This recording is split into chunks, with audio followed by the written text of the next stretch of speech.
आदत हो चुकी है तेरी।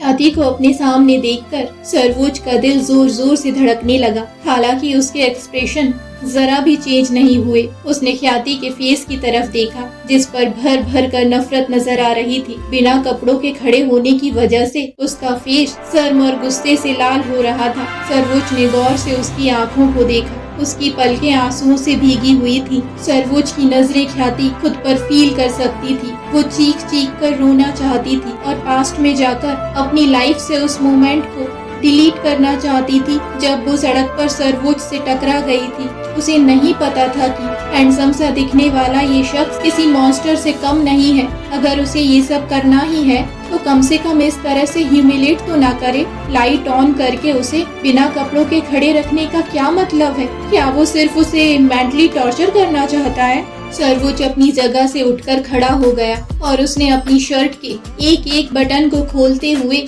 ख्याति की तरफ अपने कदम बढ़ा दिए। उसने चलते चलते अपनी शर्ट उतारकर साइड में पड़े सिंगल आर्म चेयर पर फेंक दी जिससे उसका मस्कुलर चेस्ट और 8 पैक एब्स एक्सपोज होने लगे। सरवोज को अपने करीब आते देखकर ख्याति का जोर से रोना निकल गया और वो सब कॉन्शियसली 2 कदम पीछे हट गई। सरवोज उसके करीब पहुंचा और उसे ऊपर से नीचे तक देखा। उसका रंग इतना गोरा था कि वो रेड कलर के इनरवियर पहने हुए लाइट की रोशनी में चांद की तरह चमक रही थी। उसकी क्यूट सी पतली नाक शर्म और गुस्से से लाल हो रही थी। उसके लाल लाल होंठ कांप रहे थे।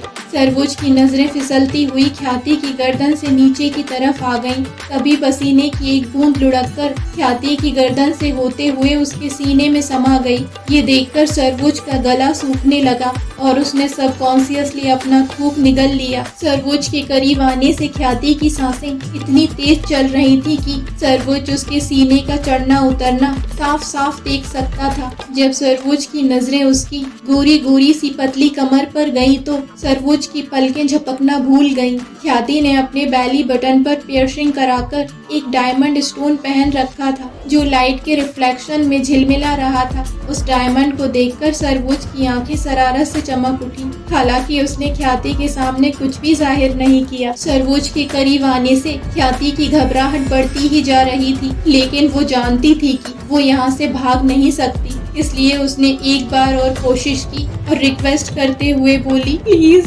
बाद में कर सकते हैं क्या? इससे पहले कि उसकी बात पूरी हो पाती सरवोज ने अपनी इंडेक्स फिंगर उसके होठों पर रखी और बोला, आवाज नहीं। ख्याति ने डरकर अपना थूक निगल लिया और आवाज न करने की पूरी कोशिश की, लेकिन फिर भी उसकी हिचकियां सरवोज सुन सकता था। अगले ही पल सरवोज ने उसकी कमर में हाथ डालकर एक झटके से उसे अपने करीब खींच लिया। ख्याति के मुंह से हल्की सी चीख निकल गई और वो सरवोज के मस्कुलर चेस्ट से जाकर टकरा गई। सरवोज का हाथ ख्याति की कमर में था और उसने दूसरे हाथ से ख्याति की चिन को पकड़कर उसके फेस को ऊपर उठाया और उसे अपनी आंखों में देखने पर मजबूर किया। सरवोज का ऐसा करने से सडनली ख्याति रोना भी भूल गई और उसने शॉक्ड होकर सरवोज की तरफ देखा जो इंटेंस नजरों से उसे ही देख रहा था। ख्याति की पूरी बॉडी कांप रही थी। वो 2 सेकंड से ज्यादा सरवोज की आंखों में नहीं देख पाई और उसने फौरन अपनी नजरें झुका ली। ख्याति की आंख का तिल देखकर सरवोज को ऐसा लगा जैसे उसके दिल की जगह पर कोई हथौड़े पीट रहा हो। जब सरवोज की नजर ख्याति के बार बार खुलते और बंद होते लाल लाल होठों पर पड़ी तो उसकी बॉडी का हार्मोनल बैलेंस बिगड़ गया और उसकी पूरी बॉडी तपने लगी। उसे नहीं पता क्यों, लेकिन उसके दिल में ख्याति के होठों को चूमने की ख्वाहिश जाग गई और अनजाने में ही वो ख्याति के सॉफ्ट से होठों को चूमने के लिए बढ़ गया। सरवोज की गर्म सांसें ख्याति के फेस से टकराने लगी। ख्याति की धड़कनें तो रोलर कोस्टर की तरह चल रही थी। उसने कसकर अपनी आंखें बंद कर ली और अपनी सांस रोक ली। वो अंदर ही अंदर सबकॉन्शियसली उस मोमेंट का वेट करने लगी जब सरवोज के होंठ उसके होठों पर होंगे। सरवोज खुद को रोक नहीं पाया और उसने अपने होंठ ख्याति के कांपते हुए लाल लाल होठों पर रख दिए। इससे पहले कि सरवोज ख्याति के होठों को अपने होठों में भरकर चूम पाता, ख्याति लड़खड़ा कर गिरने लगी। ये देखकर सरवोज की आईब्रोज सिकुड़ गईं।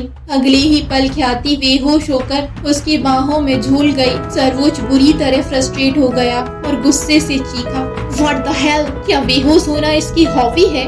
जब देखो तब बेहोश हो जाती है, इडियट कहीं की। सच ही तो था, पिछली लगभग हर मुलाकात में ख्याति उसके सामने बेहोश हो गई थी। ख्याति ख्याति पुकारते हुए सर्वोच्च ने ख्याति के गालों को थपथपाया, लेकिन कोई फायदा नहीं हुआ। सर्वोच्च ने ख्याति को अपनी बाहों में उठाकर बेड पर लेटा दिया और टेबल से पानी का गिलास उठाकर उसके फेस पर छींटे मारे, लेकिन आंखें खोलना तो दूर, ख्याति में कोई हलचल भी नहीं हुई। ओह नो, क्या ये मर गई? सोचते हुए अब सर्वोच्च सच में घबरा गया था। पहले तो ख्याति के करीब होने से उसका दिल धड़क रहा था, लेकिन अब तो घबराहट की वजह से सर्वोच्च के दिल की धड़कनें बेकाबू हो रही थीं। सर्वोच्च ने फौरन अनुराग को एक टेक्स्ट सेंड किया और आर्म चेयर से अपनी शर्ट उठाकर पहन ली। उसने झुककर फर्श से ख्याति का नाइट गाउन उठा लिया। शिफॉन का नाइट गाउन प्रिंसेस स्टाइल में था। सर्वोच्च को बिल्कुल समझ में नहीं आ रहा था कि वो ये नाइट गाउन ख्याति को कैसे पहनाए। उसने ये सब काम पहले कभी नहीं किए थे। सच तो ये था कि वो ख्याति की ऐसी हालत देखकर डर गया था।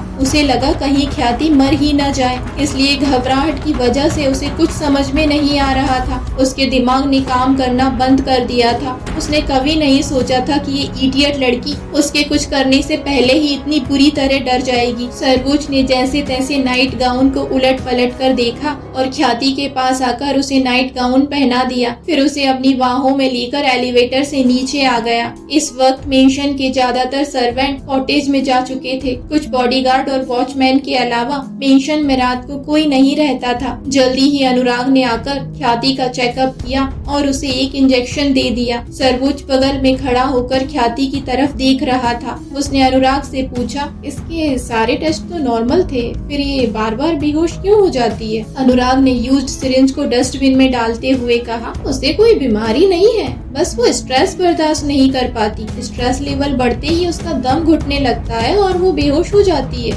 ओह, कहते हुए सर्वोच्च ने राहत की सांस ली। अनुराग ने अपने हाथों में पहने हुए मेडिकल ग्लव्स निकालकर डस्टबिन में डाले और सर्वोच्च की तरफ देखते हुए बोला, वैसे तूने क्या किया उसके साथ जो उसका स्ट्रेस लेवल इतना हाई हो गया?